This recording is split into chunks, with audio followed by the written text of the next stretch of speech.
कल हमने ये चर्चा की कि जो महात्मा पुरुष है वो अपने कर्तापन का और भोक्तापन का उस पर ब्रह्म में लय करके कर्तापन और भोक्तापन से मुक्त होकर उस सनातन परमात्मा को प्राप्त कर लेते हैं।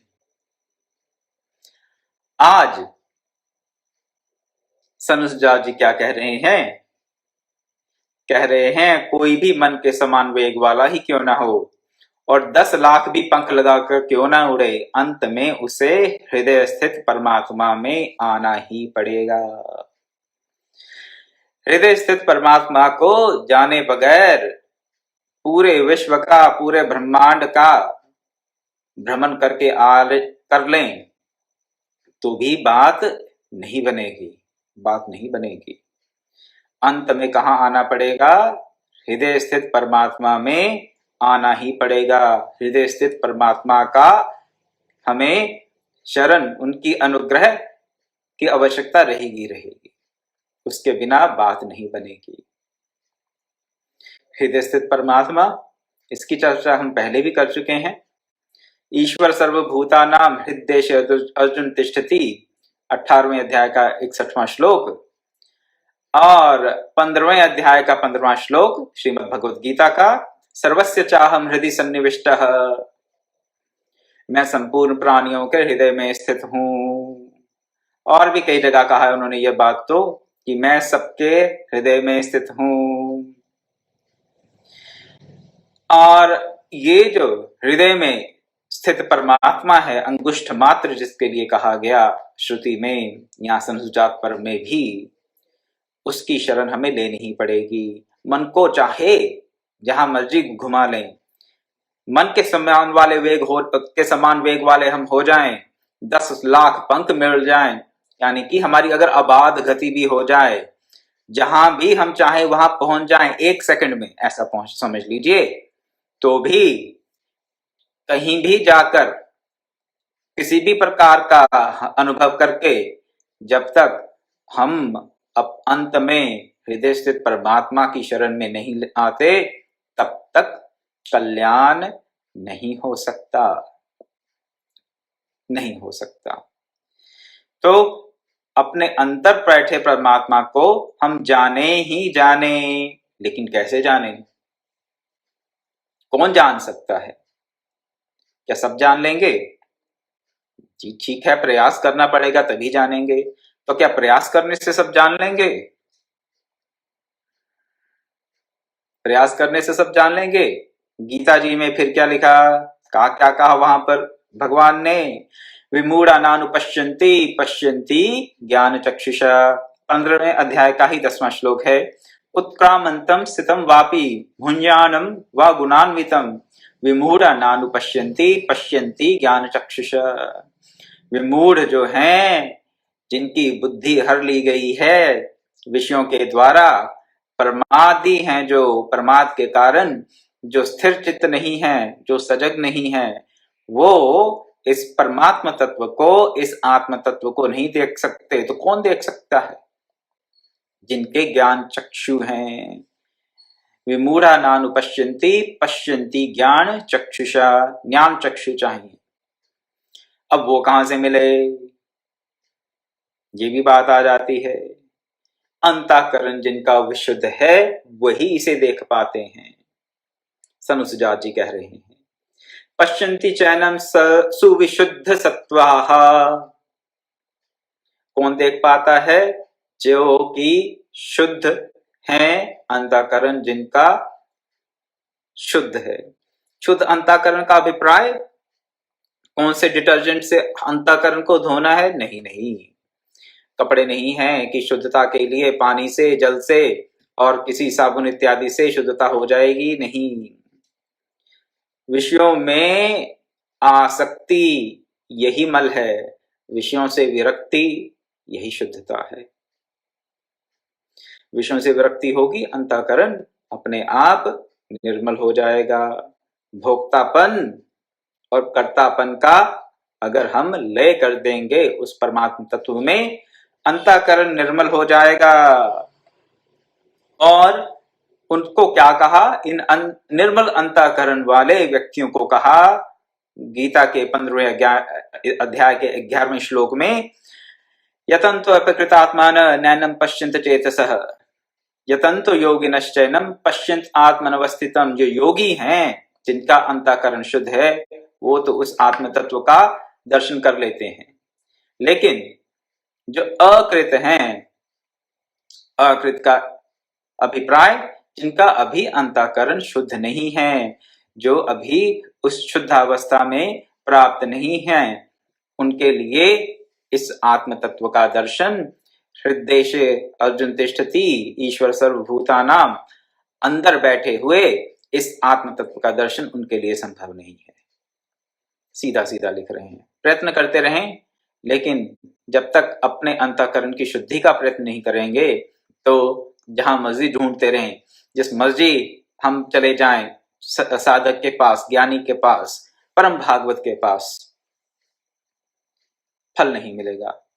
उनके दर्शन होंगे तो सही, ठीक है, किसी परम भागवत के दर्शन होंगे तो कुछ लाभ तो होगा ही, लेकिन अगर ये सोचें कि अंतःकरण में हम मल लिए घूमते रहें, अंतःकरण में मल लिए घूमते रहें और सत्संग मिल जाए, चलिए अगर भगवत कृपा से मिल भी गया सत्संग, उसका लाभ तब तक नहीं होगा जब तक अपने अंतर की परम लाभ नहीं होगा। लाभ तो सत्संग का अवश्य ही होता है, लेकिन परम लाभ क्या, उस परमात्म तत्व को प्राप्त करने के लिए अंतःकरण को निर्मल होना ही पड़ेगा, करना ही पड़ेगा। और कैसे कर सकते हैं अंतःकरण को निर्मल? मान लीजिए ठीक है, अभी हमारा अंतःकरण निर्मल नहीं है, अभी हम उस परमात्म तत्व के ज्ञान चक्षुओं से दर्शन करने के अभी हमारे में कैपेसिटी नहीं है, हम अभी हमारे में वो योग्यता नहीं है, हम उसके लायक अभी नहीं हुए, तो क्या करें?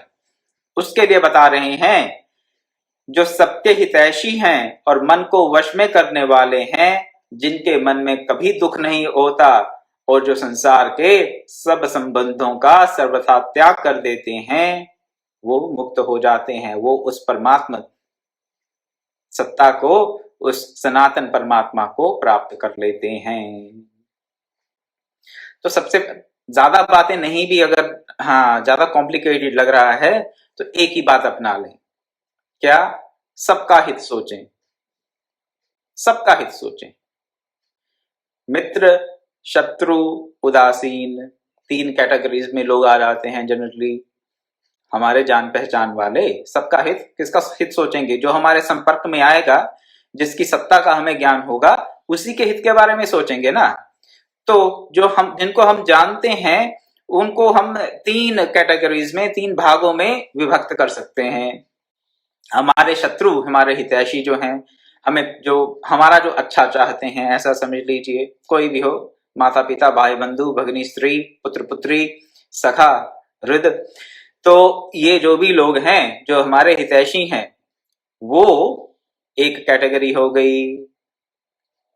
मित्रता का भाव है जिनका हमारे प्रति, और एक आपसे शत्रु का भाव रखने वाले लोग ऐसे भी होंगे, और कुछ ऐसे भी होंगे जिनको आप जानते तो हैं लेकिन उनको आपसे कोई मतलब नहीं है, उदासीन है, आप हैं नहीं है, उनको कोई अंतर नहीं पड़ता, जानते हैं कि आप हैं। तो इन तीनों कैटेगरी के लोगों का अगर हम हित सोचें, सबके हितैषी बन जाएं, तो अंतःकरण की शुद्धि की तरफ हम पहला कदम बढ़ा सकते हैं। कोई ज्यादा बड़ा अनुष्ठान करने की आवश्यकता नहीं है, करें तो उसमें कुछ गलत भी नहीं है। कोई बहुत ज्यादा कठिन जप तप व्रत करने की भी आवश्यकता नहीं है, लेकिन फिर भी करें तो वो सहायक ही है, उससे अपनी साधना में बल ही मिलेगा। लेकिन अगर वो सब कुछ नहीं कर सकते, टाइम नहीं है, शेड्यूल बहुत बिजी है, तो कम से कम एक बात करें, जो भी आपके संपर्क में आए उसका हित सोचें।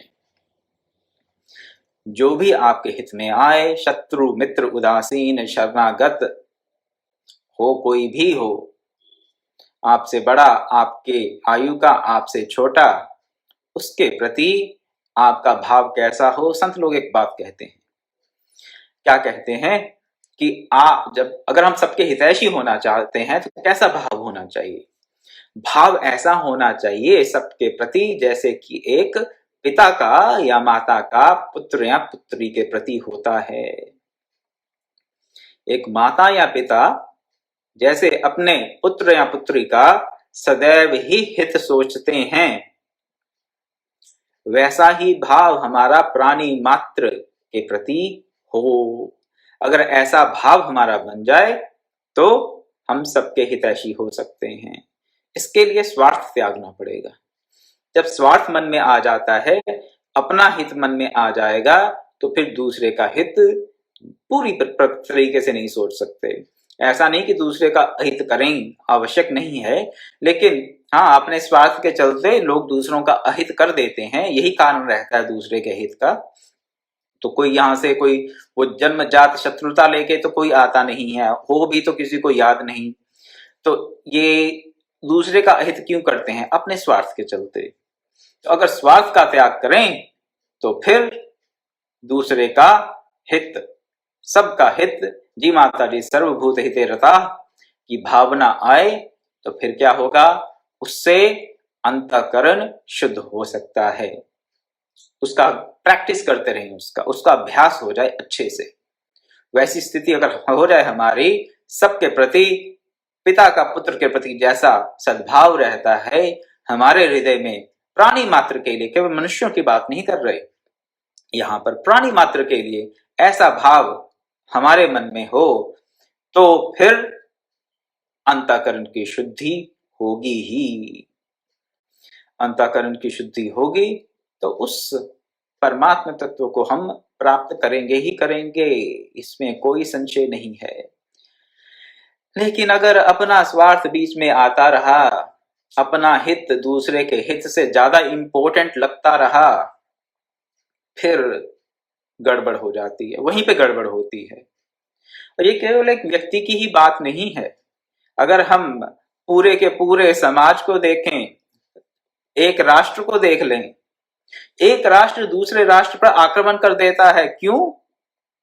अरे भी हमारे राष्ट्र को खतरा है, इसलिए दूसरे राष्ट्र पर, दूसरे देश पर आक्रमण कर दिया, उसको एकदम तहस नहस कर दिया, सत्यानाश कर दिया उसका। क्यों? अरे वहां पर हमारे अहित करने वाले लोग बैठे हुए होंगे या हुए हैं, ऐसी हमें शंका है, इसलिए उस देश को उजाड़ दिया जाए।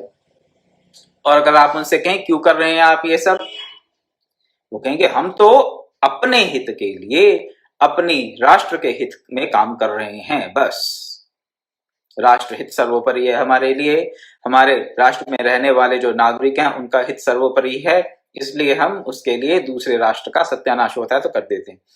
उनका यहाँ पर अभिप्राय केवल अपने हित की रक्षा है, लेकिन अपने हित की रक्षा करते करते हम दूसरों का अहित कर देते हैं। ये एक सामान्य सा उदाहरण दे दिया मैंने आपको, हमारे जीवन में ये चलता रहता है हमेशा। तो अपना हित पीछे छोड़कर सबके हित का ध्यान करें, और ये मत सोचें कि ऐसा करने से पता नहीं आपका डाउनफॉल हो जाएगा, आपका जीवन नारकी हो जाएगा। नहीं नहीं नहीं नहीं, ऐसा नहीं होता।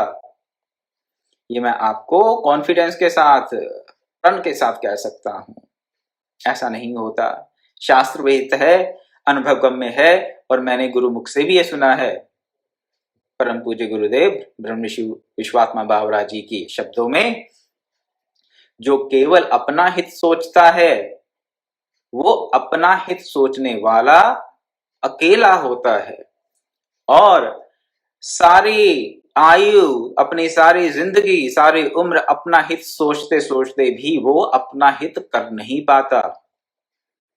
बात बड़ी सिंपल भी है और गहरी भी है।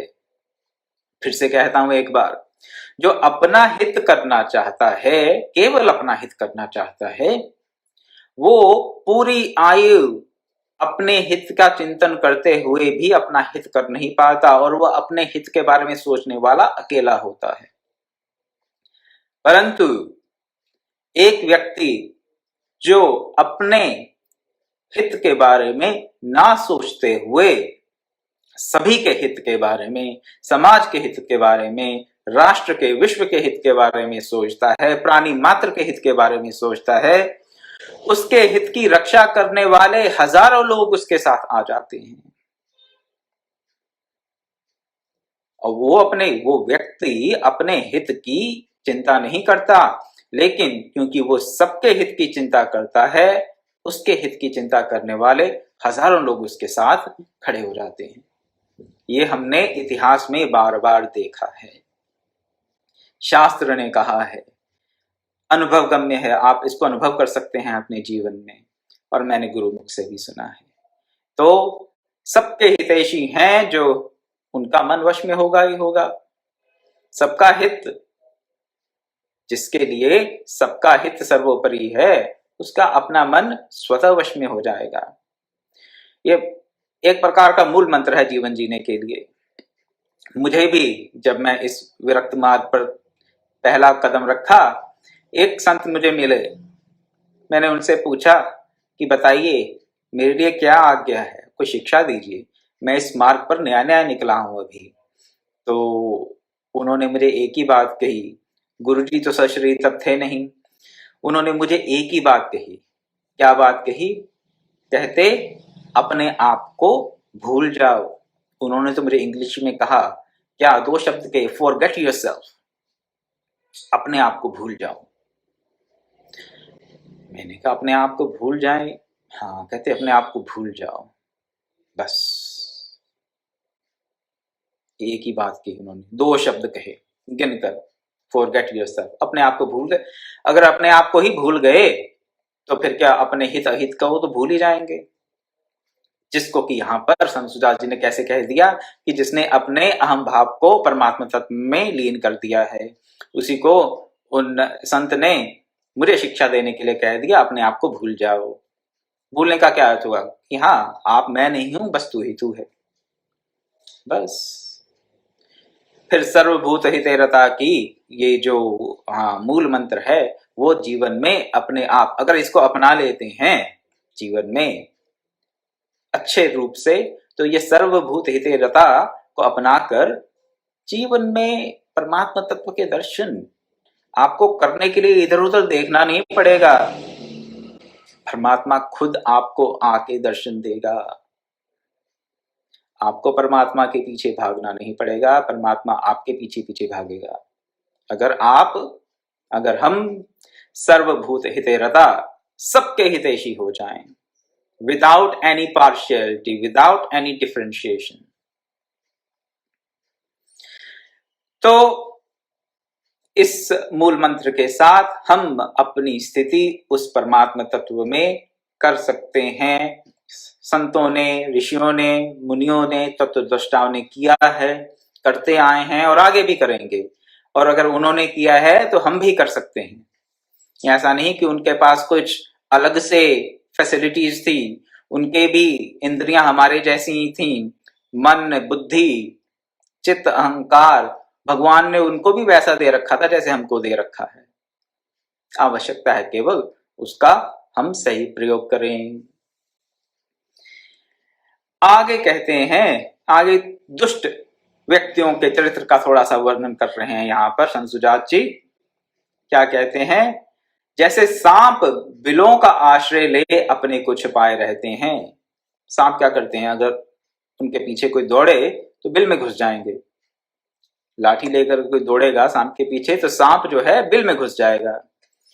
तो ऐसे ही हम मनुष्य जो हैं, हमने भी अपने बिल बना रखे हैं, बिल बना रखे हैं अपने आप को छुपाने के लिए। वो बिल कौन से हैं? साधु का वेश, भक्त का वेश बना लेंगे, या कहेंगे हाँ मैं बहुत अच्छा शिक्षित व्यक्ति हूं, मैंने इतने वर्ष यहाँ अध्ययन किया, इतने वर्ष यहाँ अध्ययन किया, इतने वर्ष मैं गुरु सानिध्य में रहा, इतने वर्ष तक गुरु ने मेरे पे कृपा करी, और मैंने व्याकरण पढ़ी, मैं इन शास्त्रों का ज्ञाता हूं, तर्क शास्त्र में बड़ी बहुत गति है, और अष्टाध्यायी मुझे कंठस्थ है, और वेद की ये शाखा मुझे परंपरा से प्राप्त हुई है, इत्यादि इत्यादि। जो भी बातें हों, किसी भी प्रकार का हम क्या करते हैं? आडंबर रच लेते हैं। आडंबर क्यों रचते हैं? ये आडंबर क्यों है भाई? शिक्षा प्राप्त करना आडंबर है क्या? नहीं, शिक्षा प्राप्त करना बुरी बात नहीं है, लेकिन उस शिक्षा के आड़ में अपने गुणों को, माफ कीजिएगा, अपने दोषों को छुपाना, ये सांप जैसे बिल में घुसता है, ये सांप के बिल में घुसने जैसी बात हो जाती है। बाहर से अपने आप को अच्छा दिखाते हैं, साधु वेश हैं, हाँ जी, संन्यास वेश है, ब्रह्मचारी वेश है, हम वैष्णव, दीक्षित वैष्णव हैं, इत्यादि इत्यादि, हम फला फला कुल के ब्राह्मण है, इस वेद की शाखा हमें परंपरा से मिली है, करते हैं ऐसी बात, फला फला हमारे गुरु हैं जी, बहुत तपोनिष्ठ गुरु हैं हमारे, श्रोत्रिय ब्रह्मनिष्ठ गुरु हैं हमारे, इत्यादि इत्यादि। क्यों करते हैं ऐसी बातें? ठीक है, गुरु की महिमा का गान करना चाहिए, लेकिन गुरु की महिमा का गान करके, अपने शिक्षा का गान करके, हम अपने अवगुणों को ढक लें, दूर करने का प्रयास ना करके उनको ढकने का प्रयास करें, वो हो जाता है पाखंड, इसे ही कहते हैं दंभ। वो करेंगे तो फिर बात नहीं बनेगी। हो सकता है संसार के लिए अच्छे बन जाएं कि हाँ ये तो फला फला गुरु का शिष्य है, इत्यादि इत्यादि, या ये फला फला डिग्री ले रखा है, संस्कृत में इसने पीएचडी कर रखी है, या जो भी है, किसी भी प्रकार का बाहर का आडंबर अगर हम अपने अवगुणों को छुपाने का प्रयास करते हैं तो क्या करते हैं वो लोग? ठग बताया उन लोगों को यहाँ पर सनुसुजात जी, कोई कृपा नहीं कर रहे, बड़े शब्दों में उनका कोई हेर फेर नहीं है, शब्द वो एकदम से बिना किसी हिचक के यहाँ पर प्रयोग कर रहे हैं। कहते हैं जैसे ठग रास्ता चलने वालों को भय में डालने के लिए दूसरा रास्ता बतलाकर मोहित कर देता है, वैसे ही मूर्ख मनुष्य उन पर विश्वास करके, किन पर? ढोंगी लोगों पर विश्वास करके क्या करते हैं? अत्यंत मोह में पड़ जाते हैं।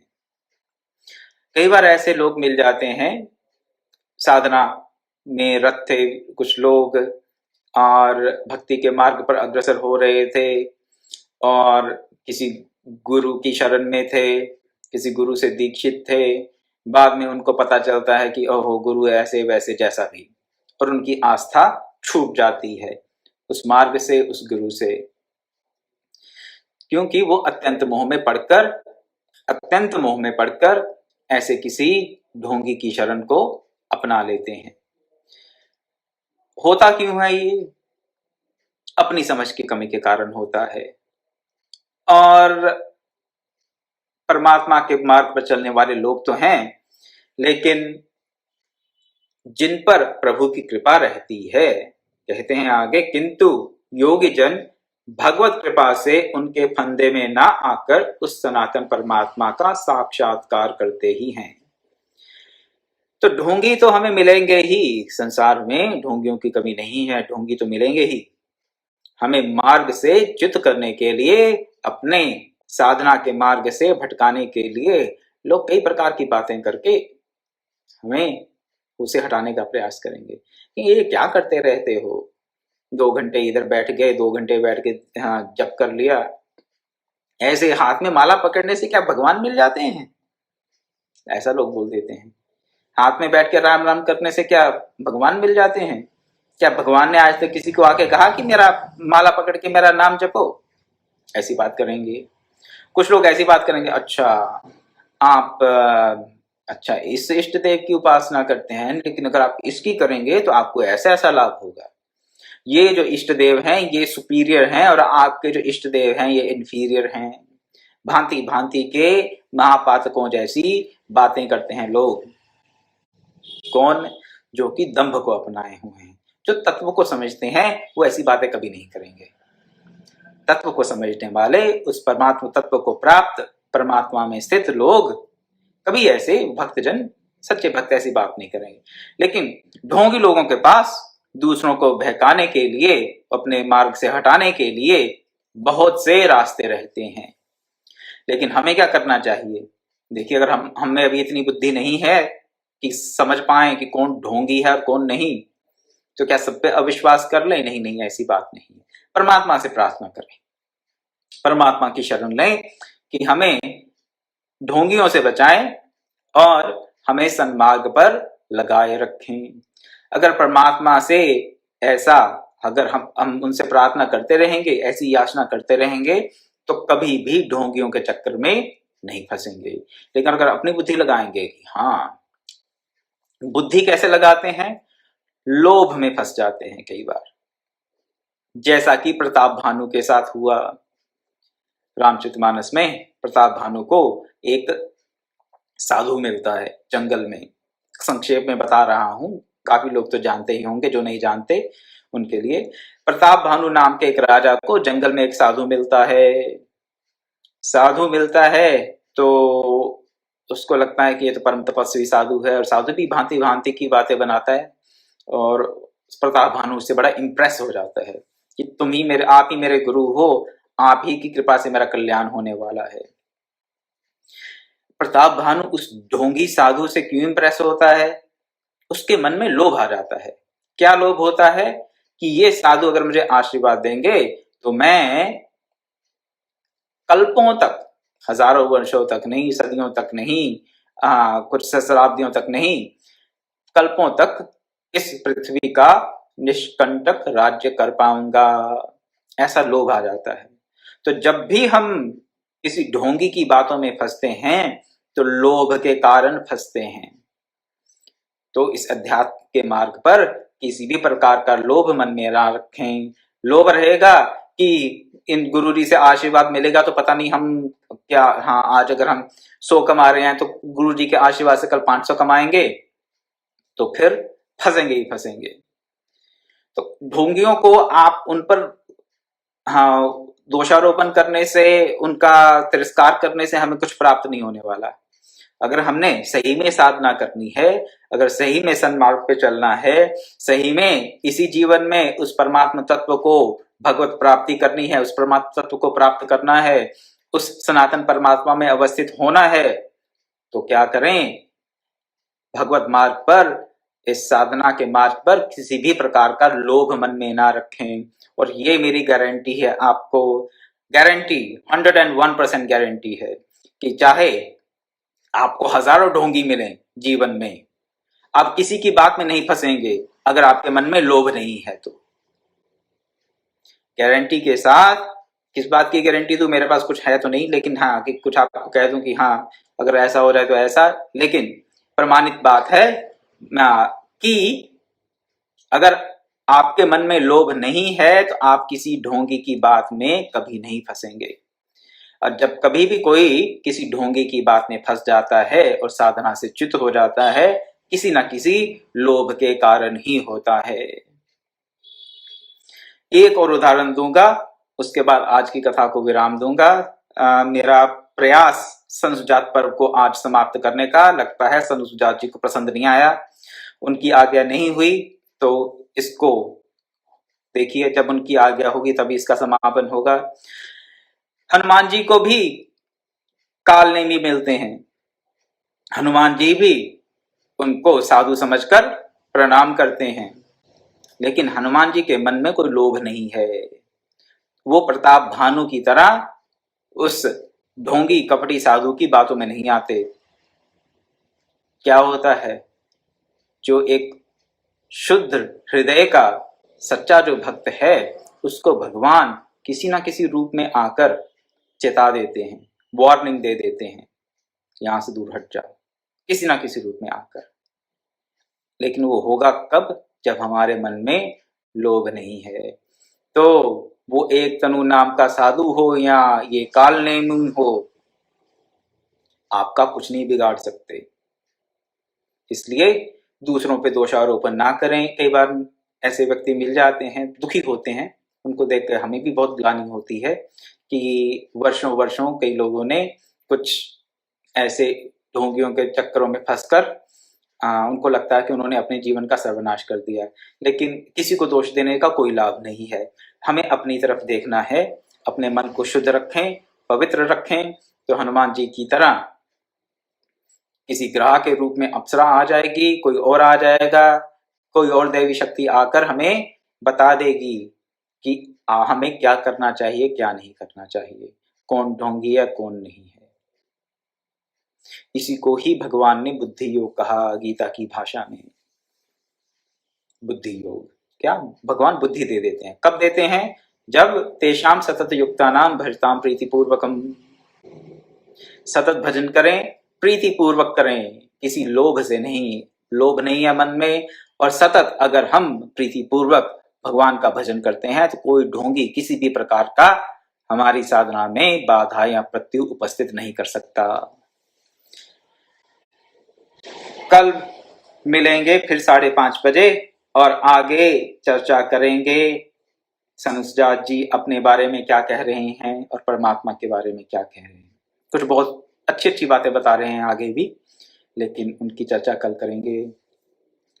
ओम पूर्णमदः पूर्णमिदं पूर्णात् पूर्णमुदच्यते पूर्णस्य पूर्णमादाय पूर्णमेवावशिष्यते।